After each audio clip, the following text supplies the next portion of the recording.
Feliz Día del Amor para todos, heteros, homo, bi, para toda la gente. Feliz Día del Amor y de la Amistad, siempre diversos, siempre abiertos de mente, profesores y profesoras universitarias del siglo XXI, donde todos caben y todos somos diferentes. Así que, como ya el amor siempre, siempre, siempre se debe de celebrar y el amor no es egoísta, os deseo un feliz día del amor, estemos solteros, viudos, separados, buscando, lo que sea. ¿Vale? Bueno, ¿cómo estáis? Bien, buen día, profe. Buen día Buen para día, todas y compañeros. todos. Buen día, buen Me día. encanta que Buen al público le hayan día. gustado las dos Muy canciones. buen Buen día. día Buenos para días, todas y Buen Buenos profesor. día, todos. profe. días. Buenos días Buenos con días. Buenos todos. días. Buenos días. Yasmín, querida, Días. perfecto. Has podido estar ahora conmigo, con nosotros y Buenos días. Buen nosotras. Me día, encanta. profesor.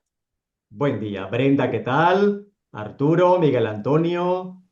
A todos y todas. Nectalí, Jenny Paola, Luis Jesús, Nicolás, Buen día, Nicolet. compañeros. Buen día, Nicolet, profesor. buenísima, que has Ah, estado conmigo. Bueno, me alegra que te sí, despidas, ¿no? sí, en eso estoy. Un gusto, profesor. Claro Me que sí. encanta sus clases. Quería tener la oportunidad de comunicarme con usted. Lo felicito, me encanta el inicio de la clase, la dedicación que tiene para elaborar sus materiales. No, encantada con todo lo que usted ha desarrollado. Así que muchas gracias. Y Lamento gracias. sí, quizás el no haber participado, quizás por una coincidencia también de mi horario laboral y porque me he encontrado con algunas cosas durante mis vacaciones de verano acá en Chile. Sí. Bueno, pero Bueno, ha sido una profesora buenísima, una alumna brillante, de manera asíncrona. Ya, muchas gracias. Imelda, buenísima. Arturo Enrique, ¿qué tal? Francisca Alejandra, buenísima. José Luis, ¿qué tal? ¿Cómo estáis? Viviana. Oscar Orlando, bueno mío, ¿qué tal? Y audio, con su Prof- cafecito y su gorra. Profesor, Carla profesor, Gisela, buenas. Sí, buenos disculpe, días. estoy con la señal un poquito complicada porque estoy fuera de la ciudad, pero trataré de estar en toda la clase. Muy bien. Muy bien, Sergio Antonio. José Luis, como tú dices, que vive el amor, que vive el respeto hacia la persona. No olvidéis, eso es muy importante en la universidad. Nuestros estudiantes se tienen que sentir aceptados y reconocidos, sean como sean. Hombre, sean como sean, cosas buenas. Cosas de que sean delincuentes, que sean una mala persona, eso hay que trabajarlo.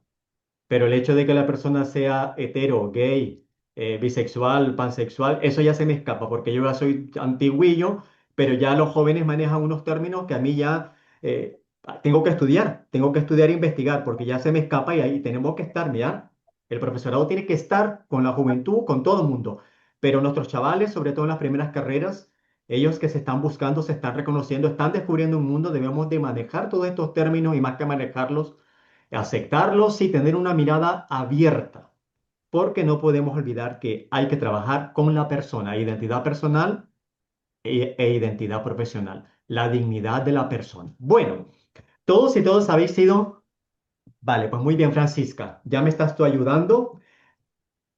Todos hemos estado aquí haciendo un recorrido. Hola, Lucía, no estés triste, que es nuestra última clase. Aparece siempre con esa carita, sí te quiero ver.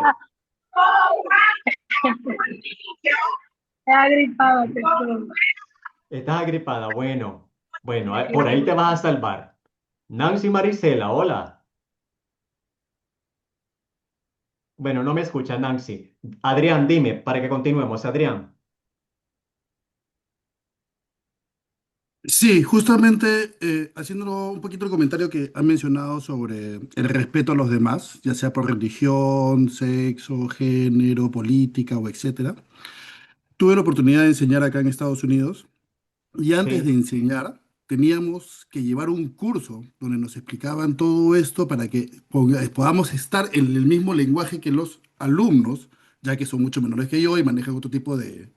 Y me pareció muy interesante, me pareció muy interesante que la universidad se preocupara de que el profesor tuviera el conocimiento para entender todas estas cosas y también evitar cualquier tipo de problemas a futuro, así ¿no? es.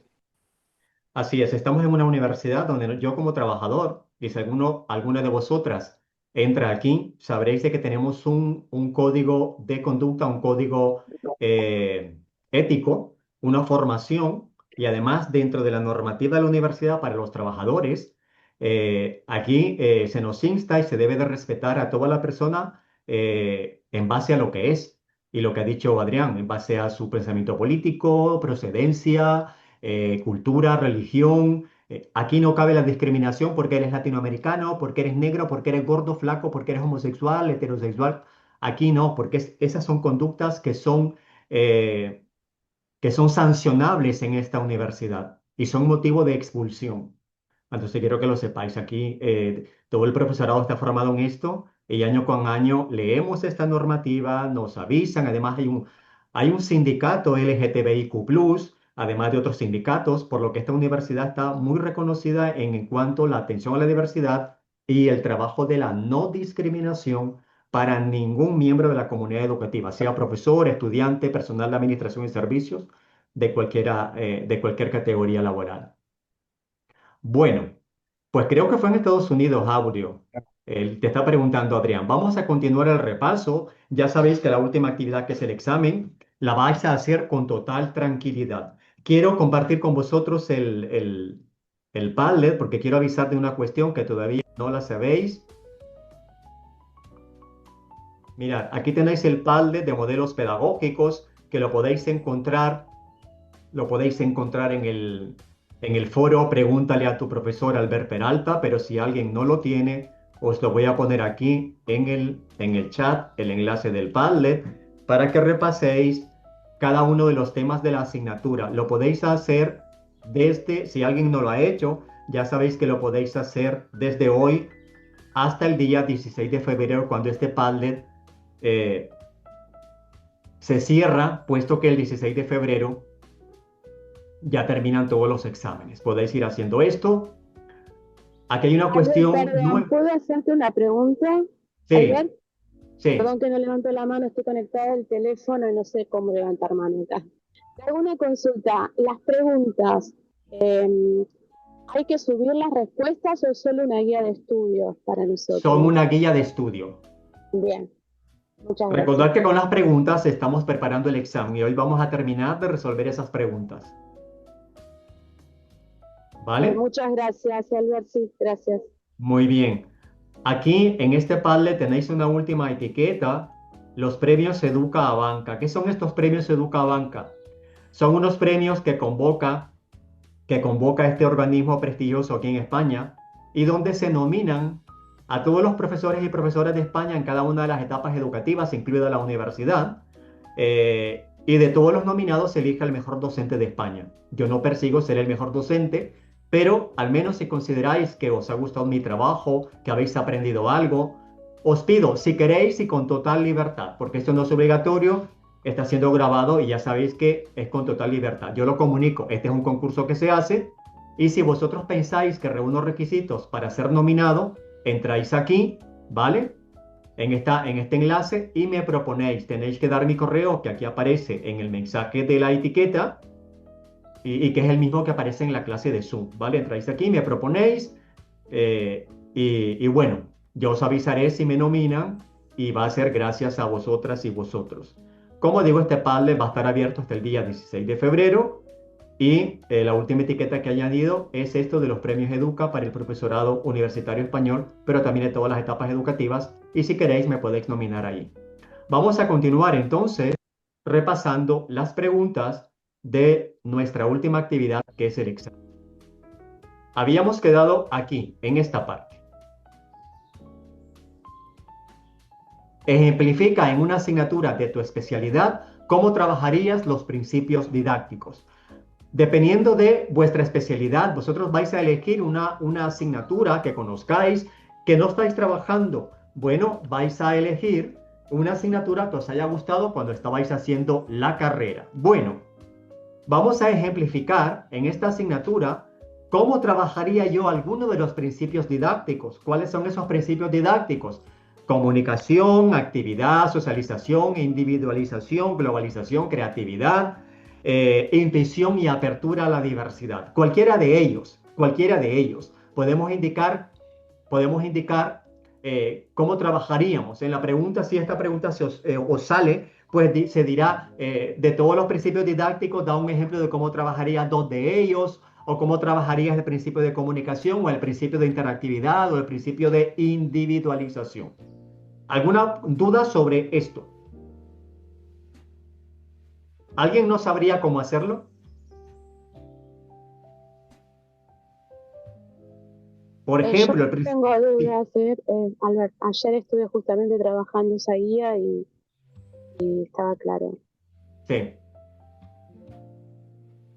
Vale, voy a seguir entonces porque parece que aquí no hay duda. Por ejemplo, el principio de globalización significa que en este principio didáctico, lo que nos dice es que el conocimiento se adquiere de manera global. Si bien es cierto, en la universidad las áreas se han dividido por especialidades, el ser humano aprende y se apropia de la información de manera global. Nosotros en la universidad y nosotras en las asignaturas debemos de desarrollar la especialización o la asignatura que nos haya tocado impartir, pero siempre dentro de un contexto global. Si es la asignatura de modelos de modelos pedagógicos, esta que estamos trabajando aquí, yo la he enfocado para que podáis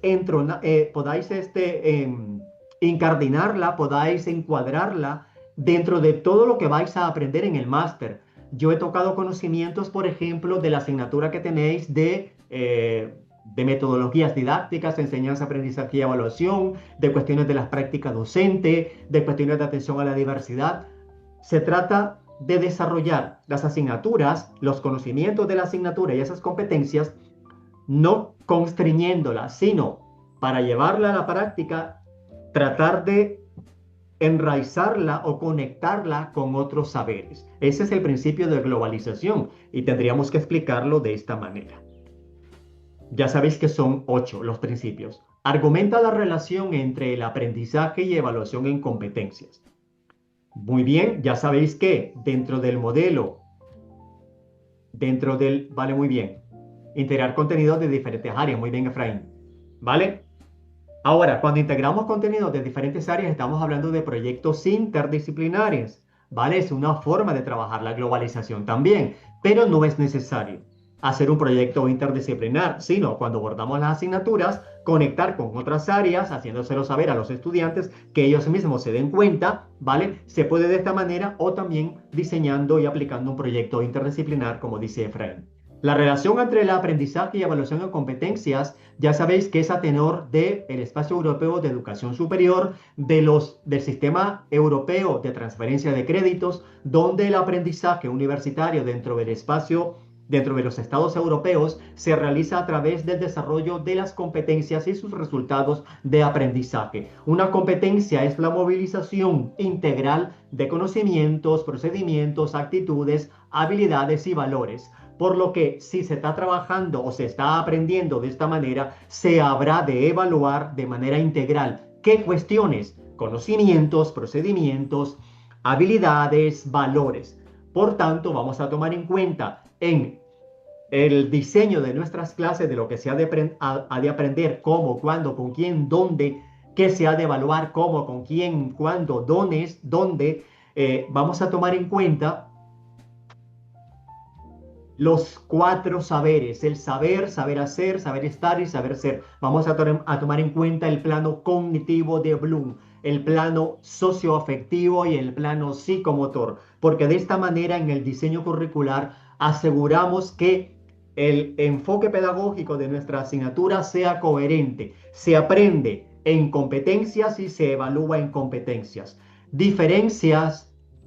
Aquí está mal escrito: diferencia las competencias genéricas de las específicas. Decirme, ¿cuál es la diferencia? Las Profe, competencias genéricas son como interdisciplinares, es decir, son competencias básicas que pueden aplicar a muchos rubros o carreras diferentes, mientras que las específicas sí son aquellas que se requieren de manera puntual para desarrollar de repente un rol o una labor o un campo laboral específico. Totalmente. La única observación, perfecto. La única observación, Sí. las competencias genéricas no son básicas, ¿vale? Porque Ok. aquí en Europa tenemos competencias genéricas, competencias básicas. Aquí en Europa se le llama competencia básica a aquella competencia que es necesaria que el estudiante la trabaje para luego poder trabajar una específica. Mientras que las genéricas y específicas es lo que tú has dicho y está perfecto.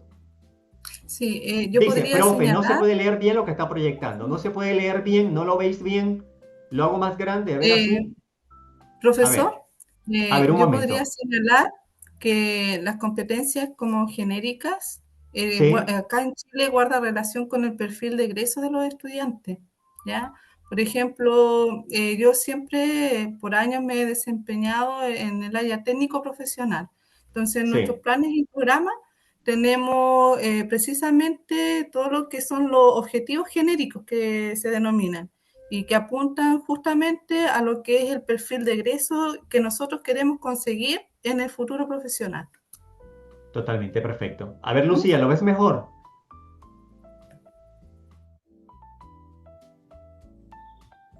Muy bien, Miguel Antonio, perfecto. Lucía Gramonte, ¿ves mejor Sigue igual. ¿Los demás veis borroso el Word? No, se No, nota bien. se ve bien. Se ve bien. Se ve bien. No, señor. Vale, Lucía, pues entonces es cuestión de tu ordenador o tu móvil, tu celular. Vale, ya lo siento. Seguimos. Explica cómo trabajarías las competencias interpersonales y las sistémicas en una asignatura de tu especialidad. Vale, Lucía, te lo agradezco. Vale, venga, corre, salta y vuelve a entrar. Explica cómo trabajarías las competencias interpersonales y las sistémicas en una asignatura de tu especialidad. Cuando estuvimos trabajando esta clase para que lo recordaseis, os dije, las competencias interpersonales se relacionan con las habilidades socioemocionales y tienen que ver sobre todo con la competencia de trabajo en equipo, mientras que las competencias sistémicas tienen que ver con la investigación universitaria, con la investigación académica, tienen que ver con el aprendizaje permanente, tienen que ver con la toma de decisiones, ¿vale?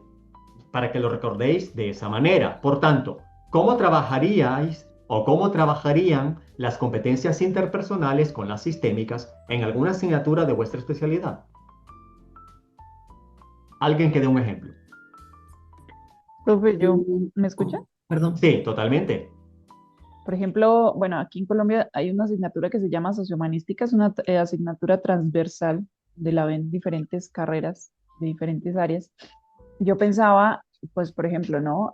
Trabajar con los estudiantes lo que sería el proceso interpersonal a través de espacios, por ejemplo, de diálogo, charlas, influencias sobre temas sociales y tomas de decisiones personales y colectivas.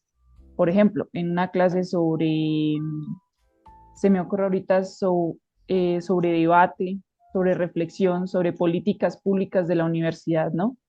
Y a partir de esas dinámicas, pues se podría hacer un ejercicio o de relacionar las competencias sistémicas. Entonces, ¿cómo se hace ese análisis crítico, la interpretación cognitiva, la construcción del nuevo conocimiento, cómo se relacionan las experiencias entre unos y otros? Entonces, estaría basando en, primero, el aspecto de bueno, lo que llamamos aquí cuestiones blandas y ya pasarnos al aspecto cognitivo.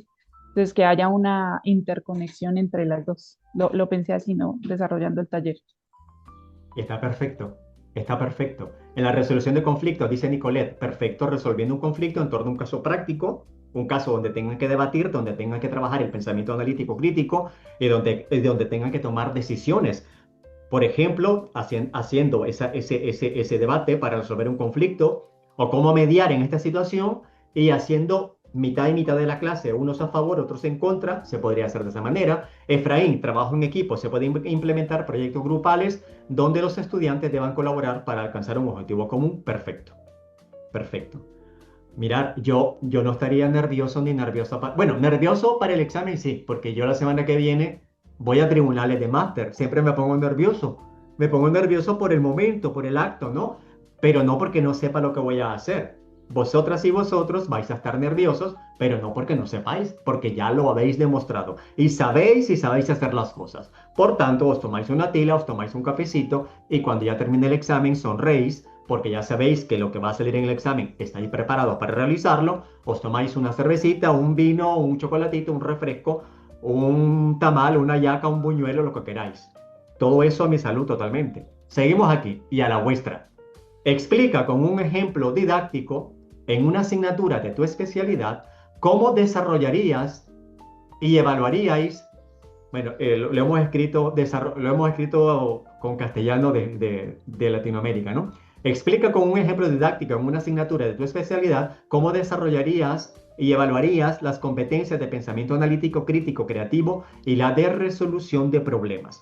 Mirad, si estáis viendo ya aquí, a partir de aquí, todas estas preguntas son muy didácticas de dar ejemplos. Bien, en esta pregunta nos dicen que elijamos una asignatura de nuestra especialidad y expliquemos cómo desarrollaríamos y evaluaríamos las competencias de varias competencias juntas: pensamiento analítico, crítico, creativo y la de resolución de problemas.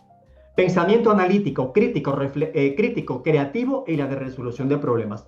Recordar, en alguna asignatura como enseñanza-aprendizaje, os tuvieron que mostrar, el profesor o profesora en su momento, os tuvo que haber indicado que cuando se trabaja el pensamiento creativo es sine qua non, condicionante, que de manera simultánea se trabaje el pensamiento analítico, crítico y reflexivo, porque para crear hay que analizar, hay que reflexionar, hay que criticar una realidad para dar una decisión y para crear esta cuestión. Entonces, aquí nos están pidiendo, vamos a resolver un problema. Para resolver un problema hay que analizar, hay que diagnosticar. Para hacer un diagnóstico analizamos el problema y en ese análisis, en ese diagnóstico, ese análisis conlleva una reflexión, porque si no hay reflexión no podemos actuar sobre el problema. Por tanto, en un problema que se ha de resolver, antes de resolverlo, habremos de analizarlo, porque no podemos resolverlo si no lo hemos analizado. Bien, para resolver el problema tenemos que analizarlo. Por tanto, partimos del pensamiento analítico. En ese análisis que estamos viendo, focalizando elementos constituyentes del problema, pros y contras, antecedentes, consecuentes, tenemos que reflexionar sobre qué medidas podríamos implementar para poder solucionar ese problema. Y en esas medidas tenemos que criticar lo que estamos nosotros produciendo desde la perspectiva de si va a tener el alcance o la proyección que nosotros queremos alcanzar, o si va a ser adecuado para esa solución del problema. Y creamos. Y todo esto de manera conjunta. Generamos ideas, las juzgamos, establecemos relaciones, y todo ello ha de conllevar a definir unas líneas de intervención. Por tanto, en esta pregunta, si os saliese algo así, debéis de explicar que en una asignatura de esta especialidad se presentaría un caso práctico, un caso clínico sobre tal tema, donde de manera escrita o con un vídeo, los equipos de trabajo del alumnado, después de analizar la información, sea en texto, sea en vídeo, sea un podcast, van a analizar o a diagnosticar los elementos que constituyen el problema, viendo pros y contras. Asimismo, habrán de determinar posibles líneas de intervención o líneas de acción o líneas de trabajo para poder solucionar ese problema. De modo que se puedan generar ideas, juzgarlas, establecer relaciones, de modo que se pueda determinar qué es lo que conviene dentro de ese contexto del problema. Podría poner un caso sobre analizar un caso real de un proyecto fallido en una empresa y proponer soluciones innovadoras. Sí, se podría. Actividades prácticas, se podría. Muy bien, Nicolette. Por ejemplo, Seguimos. profesor, yo antes de seguir con ese punto quisiera compartir un poco un ejercicio que hice con mis estudiantes. Yo Sí, tengo 525 estudiantes en una materia de legislación comercial. sí. Yo les puse un debate sencillo de cómo organizarse como grupo en sociedad y les dije, ¿cómo se van a organizar ustedes en un trabajo, si individual o en grupo? Estableciendo esos debates y que tenían que darme respuesta más tardar el día de mañana a las 7:45 hora de Colombia, están todavía decidiendo y debatiendo y me dicen, profe, pero ¿usted qué opina? Pero yo le dije, eso es responsabilidad de ustedes, ¿cómo lo van a resolver? Estructurar una táctica social donde no solamente es el yo, sino el colectivo quien tiene que estructurar una solución que beneficie al general. Y estableciendo pues una estrategia de este punto en el manejo del comercio también, cuáles son la oferta, la contraoferta que ellos proponen, cuál es la medida que puedo aplicar y aceptar en ese punto, y dejarlo formalizado en un acuerdo escrito.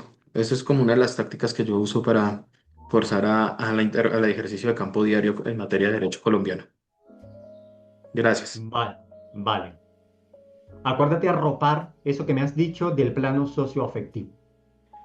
Vale, acuérdate de la motivación intrínseca, ¿vale? Acuérdate de todo Sí. eso, porque te daría mayor amplitud, mayor riqueza. Está muy bien lo que haces, ¿vale? Está muy bien lo que haces, pero te lo digo al hilo de que has dicho forzar, ¿vale?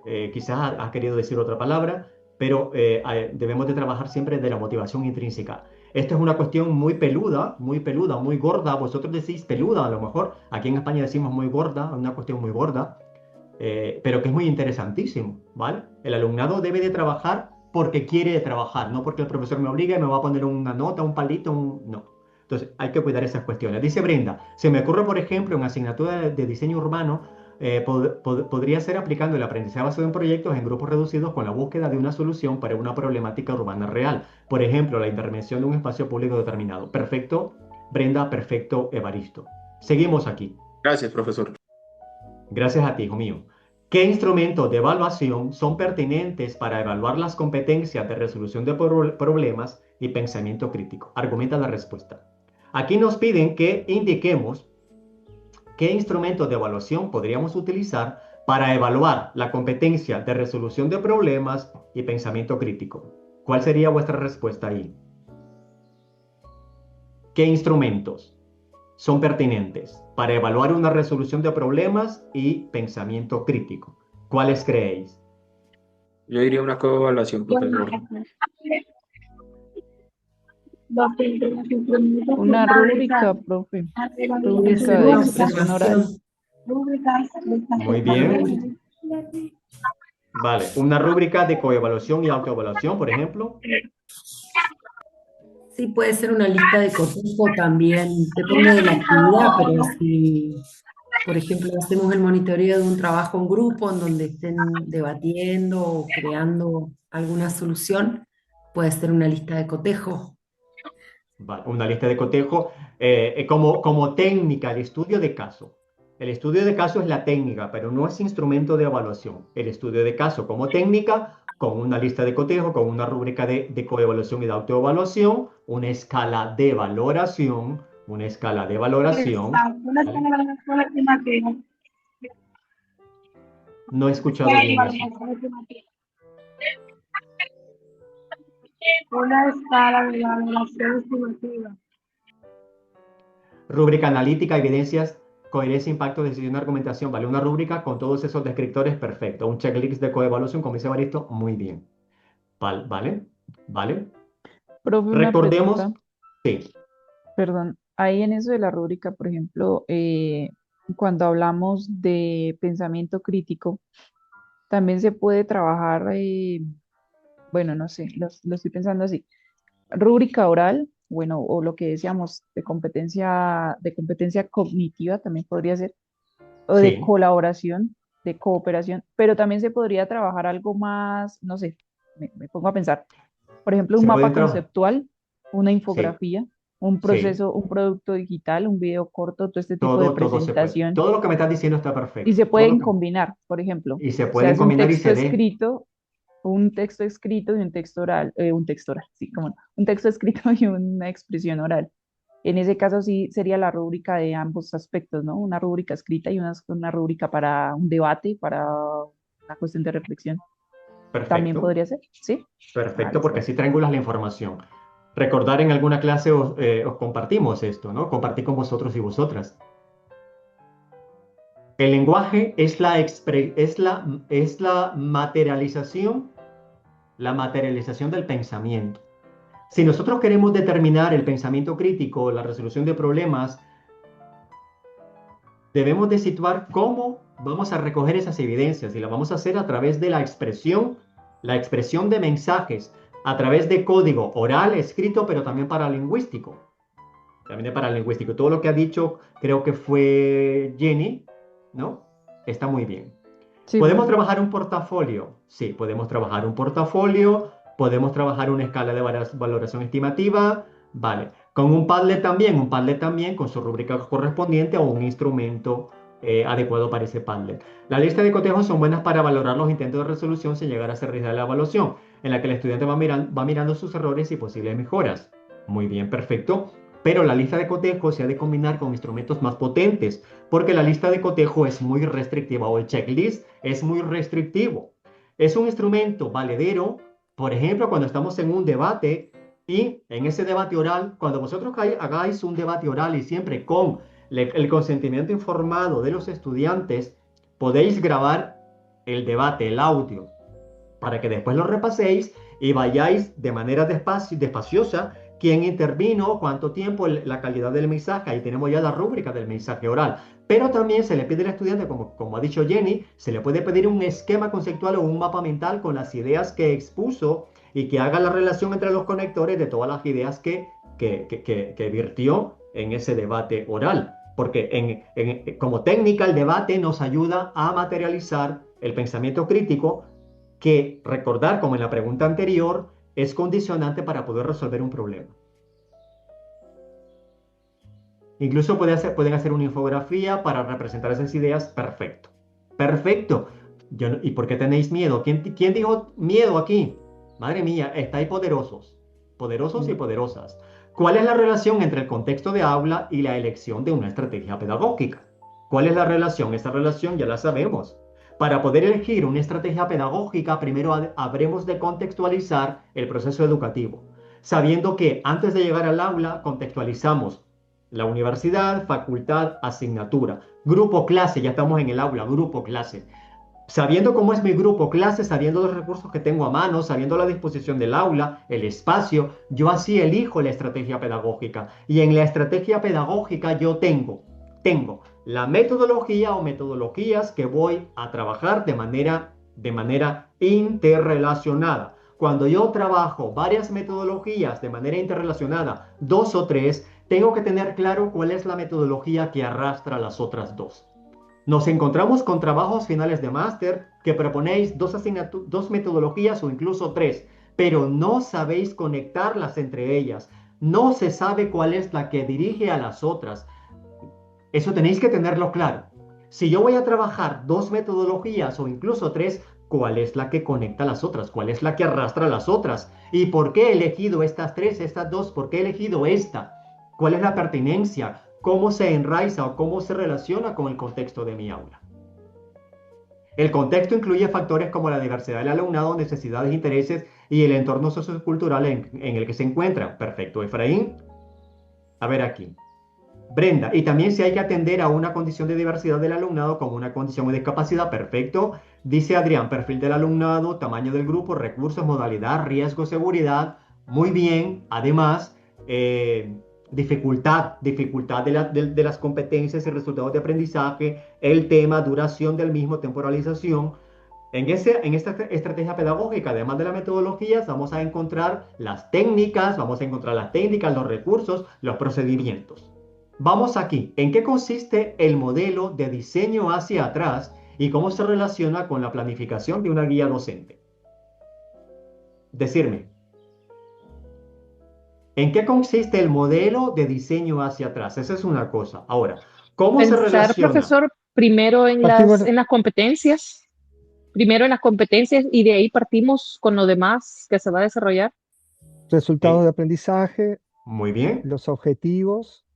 Perfecto. Indicadores de logro y después se definen las el actividades. contenido que vamos a trabajar, la metodología, la forma o sea, la metodología que vamos a utilizar o metodologías que vamos a utilizar y la evaluación, cómo se va a evaluar. Y las actividades. Y las Y los actividades que están instrumentos de también. evaluación. Así es. Instrumentos de Entonces, evaluación. el diseño hacia atrás es primero definir las competencias que se van a trabajar y sus resultados de aprendizaje. Competencias y resultados de aprendizaje. Luego, objetivos didácticos, criterios de evaluación e indicadores de logro. Con los indicadores de logro definimos los instrumentos de evaluación de esas competencias en relación con los resultados de aprendizaje. Y a partir de allí definimos las actividades didácticas que se van a trabajar con el alumnado.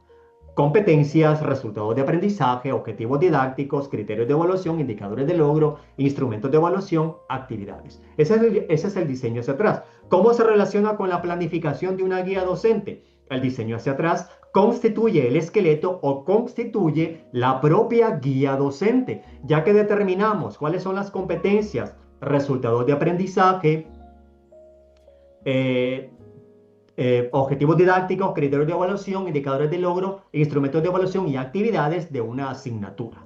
Ahora, en esa planificación, que es el esqueleto, es la base didáctica, para poder terminar de desarrollarla, lo que hace falta es luego diseñar cada una de las secuencias didácticas que va a estar relacionada con la temporalización, es decir, la duración de cada tema. Si un tema va a durar 2 semanas, 3 semanas, habremos de desarrollar luego, diseñar la secuencia didáctica para cada tema, tenga la duración que tenga. Si un tema va a tener, por ejemplo, 2 semanas y yo entro a la clase 3 veces a la semana, significa que ese tema va a tener 6 clases. La temporalización de ese tema son 6 clases o 2 semanas, donde yo tengo que desarrollar la secuencia didáctica que tiene 6 sesiones de clase. De los objetivos didácticos, criterios de evaluación, indicadores de logro, instrumentos, actividades, que antes en ese diseño hacia atrás y en el esqueleto de la guía docente yo he definido previamente, luego yo voy a ir derivando. Sesión 1 o clase 4, imaginemos tema 2. El tema 2, ¿vale? El tema 2 tiene 4 clases, ¿vale? Tema 2, clase 1. Pues en este tema 1, el objetivo didáctico que voy a trabajar es el objetivo didáctico fulanito que está arriba en la guía docente que antes yo me había redactado. Bueno, a ver, voy a leer aquí el chat.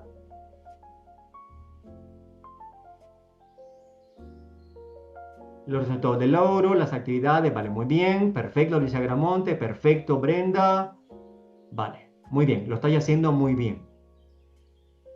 ¿Alguien tiene alguna duda sobre el diseño hacia atrás? ¿Alguna dificultad sobre esto? El diseño hacia atrás ayuda a configurar la guía docente, guía de la asignatura, sílabo, porque recuerdo que en alguna clase, ya no me acuerdo quién fue, no sé si fuiste tú, Jenny Paola, o fue Kerly, no me acuerdo quién presentó una guía de su país, una guía de la asignatura, y estaba muy bien.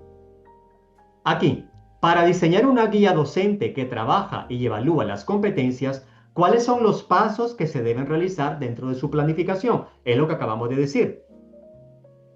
Para contestar esta pregunta, para diseñar una guía docente que trabaja y evalúa las competencias, la pregunta es redundante. Bueno, ¿cuáles son los pasos que se deben seguir dentro de su planificación?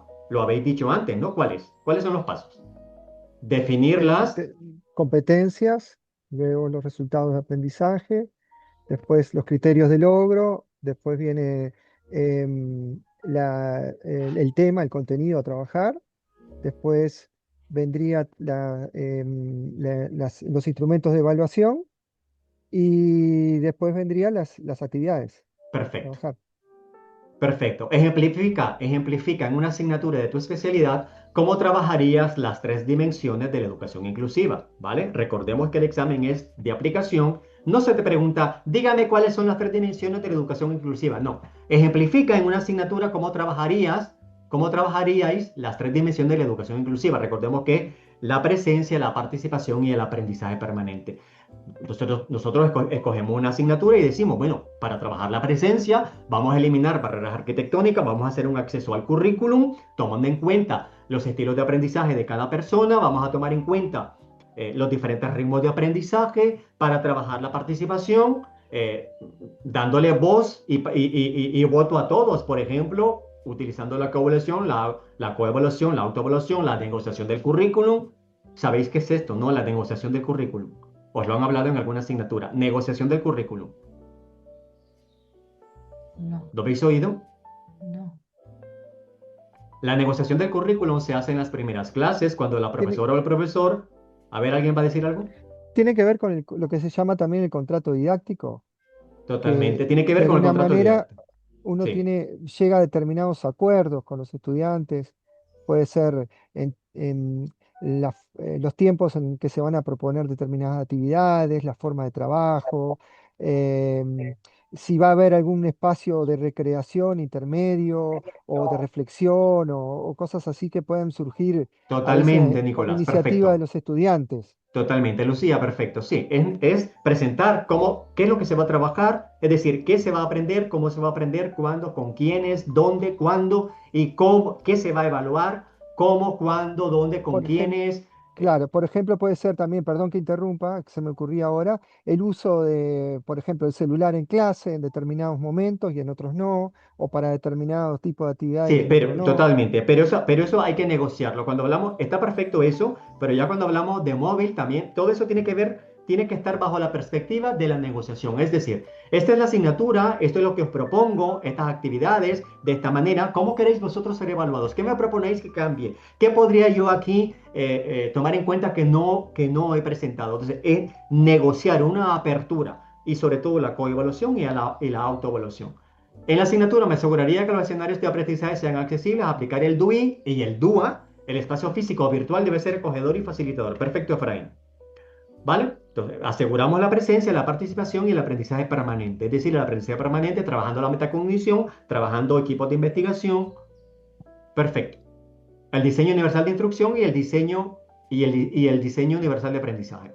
¿Qué relación existe entre los tres ámbitos de aplicación del DUA y las tres dimensiones de la educación inclusiva? Para trabajar las redes afectivas, las redes de reconocimiento y las redes estratégicas, es decir, para trabajar lo que es la motivación, la representación a través de diferentes códigos y canales, y para trabajar la última que es la expresión, la acción y expresión, para que no lo olvides, la acción y expresión, que son los tres ámbitos del DUA, y para entrelazarlos con las tres dimensiones de la educación inclusiva, que es la presencia, la participación y el aprendizaje permanente, nosotros vamos a trabajar para poder atender a la diversidad, vamos a trabajar el DUA con esos tres ámbitos, trabajando la motivación intrínseca, el qué, el para qué, el cuándo, el cómo, trabajando diferentes canales y códigos de comunicación, de expresión del conocimiento y trabajando la acción y representación a través del lenguaje kinestésico.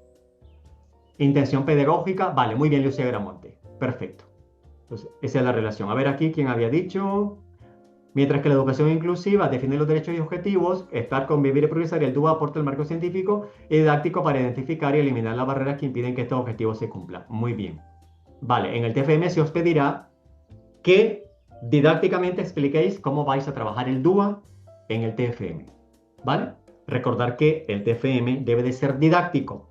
No es una investigación, no es hablar generalidades, PRPP, como que estoy leyendo un libro. No, didácticamente dime cómo lo harías. Al grano, venga, ¿esto cómo lo haces?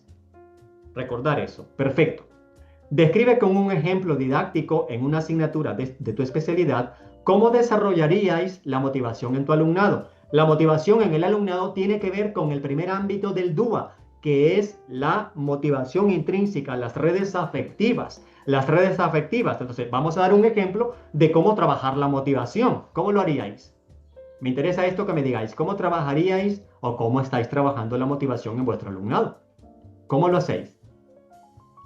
Y mediante la utilización de metodologías activas, puede ser, por ejemplo, una actividad gamificada, utilizando la Ujú. gamificación, Sí. trabajando de forma colaborativa, o el aprendizaje a través de la resolución de problemas de forma colaborativa, donde ellos tengan que, por ejemplo, trabajar un problema que sea de interés de ellos, que puede ser, yo qué sé, el reciclaje circular, por ejemplo, y que tengan que investigar, hacer una investigación sobre eso y presentarlo a la clase mediante un proyecto, vamos a decir.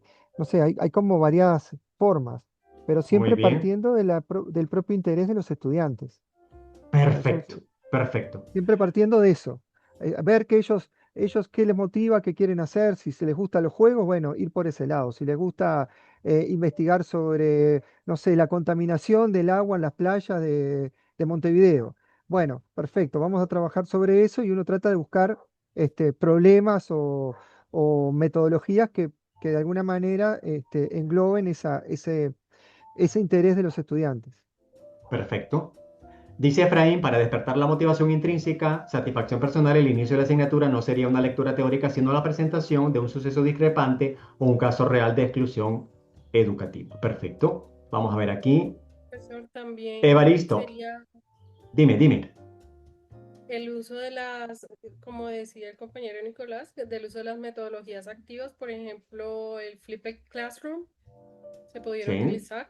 Entonces perfecto. ya pidiéndole al estudiante también que en casa, ya con una temática que nosotros como orientadores y guías ya tenemos como programada, él Ujú. estudia, aprende, vuelve y repasa, revisa, o Per- sea, lo hace también, lo puede asociar con otros artículos, ya dependiendo de la temática, y pues obviamente al día siguiente o cuando se tenga programada la clase, pues ya él será un actor ya más protagónico en la clase, ¿ya? Eso permitirá también Totalmente. de que el estudiante pueda participar, discutir, debatir entre los compañeros y uno ser como ese guía en ese momento. Perfecto. Elige un tema de tu gusto relacionado con la asignatura, la vamos a desarrollar breve. Perfecto. Evaristo dice un ejercicio de trabajo cooperativo frente a casos reales. A ver, Francisca, hacerles comprender. A ver qué se me ha ido. Hacerles comprender la importancia de su conocimiento y el aporte que sus habilidades le entregan a la sociedad. Muy bien, trabajar la metacognición, trabajar el refuerzo positivo. También se puede pedir al alumno, dice Marisela, Nancy Marisela, se puede pedir al estudiante que escriba en una hoja sus gustos y utilizar algunos de ellos para incorporarlos en las actividades. Perfecto, incorporarlos. Evaristo, donde los estudiantes presenten casos reales o hipotéticos y cómo lo resolverían. Yo la motivación, dice Miguel, la trabajaría con la realidad de sus profesiones. Ajá. Una gamificación, dice Dania. Jenny, la importancia de su opinión, de su perspectiva, la reflexión sobre lo que dice y lo que puede enseñar a los otros y al profesor mismo. Perfecto. Perfecto. La importancia de su opinión, hacer valedera su opinión, sus intereses, hacer comunidad educativa en clase. El encuentro pedagógico, ¿vale? El profesor no es el que sepa más, es el que tiene más experiencia académicamente y, y en la vida personal sí, porque es más viejo, es la más vieja del aula. Pero aparte de ello, el aprendizaje es finito, ya no es infinito, es finito. El que se ve más ahora es Internet, ¿vale? Profe, Por tanto, pero no vamos a siempre, construir. profe, no siempre el profesor es el más viejo del aula. Sí, no siempre. Hay en ocasiones que tenemos estudiantes más viejos que nosotros. Ah, bueno, como habéis saltado, ¿eh? Es que es la última clase y me estáis, vamos, me estáis aquí cavando un pozo, me estáis haciendo un hoyo como diciendo, usted sí, profe viejo, nosotros somos las jovencitas, ¿no? Ya veo. Habéis saltado. No, profe, somos jóvenes, que no sé qué. Muy bien, di que sí, hija mía, hijo mío. Bueno, ¿cómo desarrollaríais el aprendizaje significativo en tu alumnado? Ejemplifica con una actividad didáctica en una asignatura de tu especialidad. El aprendizaje significativo no es una metodología ni es una técnica. El aprendizaje significativo es un principio pedagógico del constructivismo. El aprendizaje significativo está mediado por las emociones, está mediado por la contextualización de lo que se aprende en el aula con la vida real. El aula, en la medida de lo posible, se debe abrir a la vida. O como decían los pedagogos a principios, finales del 19, principios del 20 y los del 21, que la vida llegue al aula, que la universidad se abra a la vida. Por tanto, va a ser significativo, va a ser útil, va a tener funcionalidad si lo que yo estoy aprendiendo contigo me sirve ahora que tengo 20, 18, 25. Ahora, cuando salga de aquí de esta aula, lo que tú me estás enseñando me sirve hoy que es lunes, no mañana cuando ya tenga bigote o ya tenga bastón, hoy. Entonces, esa es la significatividad. Que lo que tú me enseñas es funcional, es útil, está mediado por las emociones porque así aprendo, así me motivo y así no olvido lo que tú me estás enseñando. Y además, esto que me estás enseñando conecta con lo que yo sé o no sabía. Hay un desequilibrio cognitivo, hay un reajuste mediado por tu andamiaje. A partir de experiencias reales de los estudiantes, perfecto, planteando un problema que sea similar a lo que tendrán que enfrentar al integrarse al mercado laboral, que desarrolle competencias que luego puedan aplicar en su día a situaciones reales, perfecto, perfecto. Diseña una sesión de clase de 60 minutos, tomando en cuenta todos los elementos curriculares y la aplicación del DUA. En dicha sesión se debe desarrollar una de las fases de la metodología de aprendizaje basado en proyectos. Esta pregunta es muy importante y muy parecida o saldrá alguna cosa en algún examen. Aquí se te dice, diseña una clase que tiene que durar 60 minutos. Es un caso práctico, gordo, es un caso práctico didáctico. Y lo que tenéis que hacer aquí es aplicar los principios o aplicar los pasos del diseño hacia atrás. Para diseñar esta sesión de clase que va a durar 60 minutos, debéis de decir, bueno, esta clase es como la actividad 3 que hicimos aquí. Esta clase, la competencia que se va a trabajar es la fulana. Para esta pregunta, si os sale en el examen algo parecido a esto, no interesa que me redactéis la competencia. Simplemente decir, profe, para esta clase se trabajará la competencia de pensamiento crítico, analítico, creativo, la competencia reflexiva, la competencia de trabajo en equipo, la competencia de resolución de problemas, la competencia de toma de decisiones, solamente nombrarla. El resultado de aprendizaje, sí, se redacta, luego cuál es el objetivo didáctico de esa clase, su criterio de evaluación, su indicador de logro, el instrumento de evaluación, se nombra, no hay que diseñarlo, el instrumento de evaluación, qué actividad se va a realizar y luego se describe la actividad. Tomando en cuenta que en esa descripción se habrá de aplicar el DUA. ¿Cómo aplico el DUA, profe, en una sesión de clase? Se tiene que ver en esa descripción de la sesión cómo motivas al estudiante. Recuerda que es un trabajo por proyectos. Se te puede decir, elija una metodología donde aplique el DUA en una sesión de clase de 60 minutos, ¿vale? Pero si te dicen, en la metodología fulana, en este caso es aprendizaje basado en un proyecto, en la descripción de la actividad, que es la sesión en sí, tú dices que vas a reforzar positivamente para trabajar la motivación, que vas a tomar en cuenta los intereses de los estudiantes o que has tomado los intereses de los estudiantes para hacer ese proyecto, ya has aplicado el primer ámbito del DUA en ese caso, porque has tomado en cuenta los intereses del alumnado para el tema del proyecto, que el alumnado está trabajando en equipo, el proyecto fulanito, y que van a representar el producto, porque en el aprendizaje de un proyecto se trae un producto que puede ser concreto, puede ser digital, que ese producto va a tomar en cuenta los diferentes códigos y canales de expresión. Ese producto podrá ser digital y podrán hacer un audio, un podcast o, en el caso de ser concreto, una maqueta, una coreografía, una danza, lo que sea. ¿Vale? Aplicaríamos el DUA y aplicaríamos la metodología. Aplicar en situaciones a través de un aprendizaje en proyectos con la elaboración de un proyecto de emprendimiento, perfecto. Explica las semejanzas y diferencias entre las metodologías de indagación o por descubrimiento. Todas estas metodologías de indagación o por descubrimiento se parecen en el sentido que tienen unas fases donde se hace una pregunta generadora de un tema a investigar, hay una primera fase donde se presenta el tema a investigar o la pregunta generadora o se presenta un problema gordo, un caso práctico gordo que está constituido por diferentes mini problemas, todos ellos forman un gran problema, un problema complejo, y a partir de allí se hacen preguntas sobre lo que sabemos y qué no sabemos sobre este problema, cómo podríamos solventar lo que no sabemos, qué recursos tenemos para poder intervenir en este problema. Lo que decíamos antes en alguna pregunta, analizamos el problema, lo diagnosticamos, reflexionamos, criticamos para poder definir unos objetivos con unas líneas de trabajo. Pero todo esto lo vamos a explicar nada más. Entonces, ¿en qué se parecen? Se parecen en que tienen unas fases donde se establece el problema, que puede ser con una pregunta generadora o un problema, un caso práctico. Luego se pregunta sobre lo que se sabe y que no se sabe, cómo podemos solventar lo que no se sabe. Se establecen unos grupos de trabajo, se establecen unas hipótesis que se han de comprobar. El profesor o profesora va haciendo interrogantes que va orientando al alumnado sobre cómo resolver el problema. Se establecen unas líneas de trabajo que luego se comprueban para ver si se pueden validar las hipótesis o solucionan ese problema que se definió en la primera fase. Esas son las semejanzas. ¿En qué se diferencian? En que dentro de las metodologías de indagación vamos a encontrar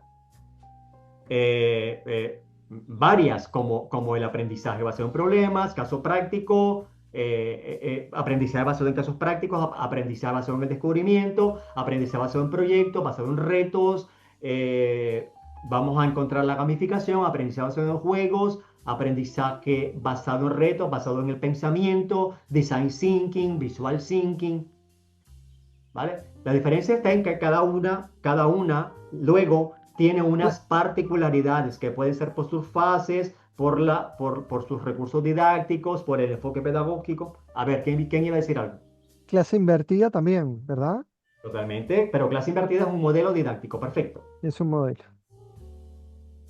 Perfecto, incluso aprendizaje y evaluación por competencias es un enfoque, pero también entra dentro de lo que se llama aprendizaje por indagación. Todo lo que el aprendizaje por indagación es cuando el alumnado descubre el aprendizaje, descubre el conocimiento por sí mismo. Cuando no hay clases magistrales, ¿vale? Porque si yo el primer día les digo esto y esto y esto y esto es, no estoy aplicando ninguna metodología de indagación. Porque yo ya estoy desde el primer día sirviendo el conocimiento en bandeja. Y eso no se debe de hacer. Explica con un ejemplo didáctico en una asignatura de tu especialidad cómo trabajarías simultáneamente las metodologías de aprendizaje basado en problemas, método del caso y aprendizaje por investigación. Si os saliese, Adrián, un gran abrazo, ¿vale? Un buen día, ¿vale? Que seas feliz, te quiero mucho, que el Señor y la Virgencita te bendigan y que seas feliz en tu vida personal y profesional, Adrián. Los demás, darme 2-3 minutos, ya vamos a terminar. En esta última pregunta, si os saliese algo parecido en alguno de los exámenes, se os va a presentar la relación entre varias metodologías que se coordinan, que enlazan, ¿vale? En este caso, el aprendizaje basado en problemas, el método del caso y el aprendizaje por investigación calzan con bastante relación, ¿vale? Entonces, nosotros tenemos que explicar cómo lo trabajaríamos, ¿vale? En este ejemplo, ¿no? ¿Cómo trabajaríamos simultáneamente? Mirad, en este ejemplo, ¿cuál de estas metodologías consideráis que coordinaría a las otras dos? El aprendizaje basado en problemas. Son problemas. El aprendizaje basado en problemas, porque tiene unas fases definidas y porque dentro del aprendizaje basado en problemas vamos a presentar el caso práctico. Es decir, dentro del aprendizaje basado en problemas vamos a utilizar el método del caso. Y es que además vamos a crear equipos de investigación donde vamos a coordinar las fases del aprendizaje basado en problemas, la estructura de resolución del método del caso. Para trabajar el método del caso, dependiendo de las fuentes académicas que utilicéis, hay varias estructuras de solución de un caso. La más universal, la más estandarizada y la más conocida es una estructura de 3 partes. La primera parte, un diagnóstico del problema, que se puede hacer con una DAFO o FODA, como le decís en Latinoamérica, un FODA. Esa es la primera parte. Segunda parte, se definen unos objetivos de proyecto o de solución del caso con unas líneas de intervención. De cada objetivo se saca una línea de trabajo. La línea de trabajo es indicar cómo yo voy a desarrollar este objetivo de manera ya didáctica para poder solucionar el caso. Y la tercera parte en esta triple estructura es cerrar el caso con unas conclusiones. Ese es el método del caso con esta triple estructura de 3 partes, perdón. Bueno, y el aprendizaje por investigación, recordemos que es cuando se organizan equipos de trabajo, un aprendizaje intuitivo, donde al alumnado se le da un tema por investigar, que tenga resonancia para ellos y ellas, y aplicando el método científico de la observación, recogida de datos, análisis de los datos para validar la hipótesis y conclusiones, se presenta ese proyecto. Las 3 metodologías guardan relación. En el caso de que se os presente una pregunta como esta, se os presentarán metodologías que calcen entre ellas. Lo primero, para contestar, debéis de ver cuál es la metodología que rectora o que gobierna las otras dos y explicar entonces cómo se haría. ¿Alguna pregunta sobre esta última cuestión? Sí, señor, yo no me quedó claro en este punto, teniendo en cuenta que, por ejemplo, el aprendizaje basado en problemas es la respuesta correcta. ¿Por qué no sería desde el punto de la investigación, teniendo en cuenta que también la base de la formación académica es la búsqueda del mismo conocimiento? Y en el No me aprendizaje basado en problemas también. Pero es que cuando tú trabajas 3 metodologías, debes de ver cuál es la que tiene unas fases definidas o más definidas. En esas fases, ¿vale? En esas fases tienes que ver si las fases de esta metodología calzan con las de la otra metodología. El proyecto de investigación o trabajar el método de investigación, ¿vale? Está basado en solucionar un problema o investigar sobre un problema o sobre un tema a través de equipos de trabajo. Se puede generar una hipótesis en el caso de estudios cuantitativos, pero en el caso de estudios cualitativos no hay hipótesis. Yo he nombrado hipótesis por decirlo, pero puede ser una investigación cualitativa donde no hay hipótesis. Se parte de una observación directa, se define un problema, pero no hay hipótesis que validar. Bien, entonces tenemos entonces que, dentro de las que nos presentan, decidir cuál es la que va a rectorear. Ahora, la respuesta que yo he dado no es única ni estandarizada. Puede ser cualquiera de ellas, pero habría que explicarlas y argumentar por qué. Ahora, donde discrepo contigo es que las tres metodologías trabajan el método científico. No es únicamente que sea la que tú has nombrado, ¿vale? El aprendizaje basado en proyectos te ayuda a incluir o involucrar varios métodos. El aprendizaje basado en problemas. Perfecto. ¿Vale, Baristo? Entendido, sí, señor. ¿Vale? Entonces, cualquiera de ellas podría ser, pero tienes que argumentar por qué. A ver, Seila. Profe, yo quisiera dar un ejemplo y quisiera que, pues, A no ver, sé dime. si el grupo pudiéramos construirlo. Sí, Por lo menos estamos, bueno, son un grupo de estudiantes, vamos a realizar una clase por aprendizaje basado en problemas. sí, En este caso, estamos en la rotación de medicina legal. Ejemplo, en mi caso de la medicina, sí, tenemos un paciente con una necropsia. Tenemos el reporte de la necropsia y la necropsia dice, bueno, hubo una lesión en el vaso, en el hígado, se encontró esto, se encontró esto. Según estos hallazgos, ¿cuáles creen que pudo haber sido el mecanismo de el deceso de la persona? sí. Entonces ya planteamos una hipótesis, una metodología, el problema, ¿sí? Y con base a toda esa información construimos los posibles, o sea, las posibilidades que conllevaron a esa causa. Entonces, por lo Sí, menos utilizamos el aprendizaje basado en problemas, el método del caso y el aprendizaje también basado en investigación. totalmente. Y ahí en ese sentido, se puede decir que estás empezando con el método del caso, también con el aprendizaje basado en problema, pero estaría muy bien ese ejemplo. Un Gracias. abrazo, Oscar. Ya nos estamos yendo. ¿Alguna pregunta más? Veamos este vídeo y ya vamos a la recta final. Igual sucede en matemáticas, dice Lucía. Cuando estamos trabajando las habilidades matemáticas básicas, se le plantean problemas de acuerdo al contexto. Perfecto. Querida familia, hemos terminado nuestra asignatura de modelos pedagógicos y currículum en la educación superior. Ha sido para mí muy grato estar con todas y todos vosotros y vosotras. Os llevo siempre en mi corazón. Cada grupo deja una huella en mí. Yo no sé si la logré dejar en vosotros y vosotras, pero ya no lo vamos a ver. Pero siempre estaremos en comunicación. Mi correo aparece aquí, albert.peralta@unir.net, ¿vale? Para cualquier cosa que yo os pueda ayudar. Y si alguno o alguna se atreve a estar aquí en Unir, ya sabéis que vais a contar con mi apoyo para recomendaros en todo lo que yo pueda. ¿De acuerdo? Estamos buscando maestros y maestras, estamos necesitados, ¿vale? Gracias, profesor Peralta.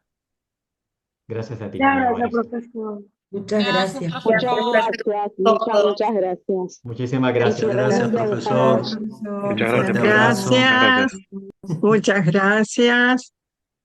No perdáis la comunicación entre vosotros y vosotras. Tenéis los grupos de WhatsApp, los correos, para que sigáis con esa comunicación. Es interesante que no la perdáis, para que os ayudéis. Y ahí está el niño de María Laura. Hola, chiquitín. Decía el ejército. Hola. Hola, mi muchachito. Bueno, queridos y queridas, no sé si queréis decir algo más, alguna cosa entre vosotras y vosotros. Gracias, profe. Vosotros sí me habéis tenido paciencia, porque con mis locuras, mis cosas, habéis tenido una paciencia infinita, ¿vale? Pero ya se terminó, ya. Os Profe, deseo- una Muchas gracias, pregunta. profesor. Muchas Gracias a gracias. usted, profe, por todo. Bueno, Muchas gracias, chao, profesor. que seáis Gracias buenos, por su paciencia. ¿vale? Gracias por Mucho todo. ánimo, ya sabéis que Gracias, valéis profe. mucho como personas, no os dejéis pisotear por nadie, Muchísimas gracias, ¿vale? profesor.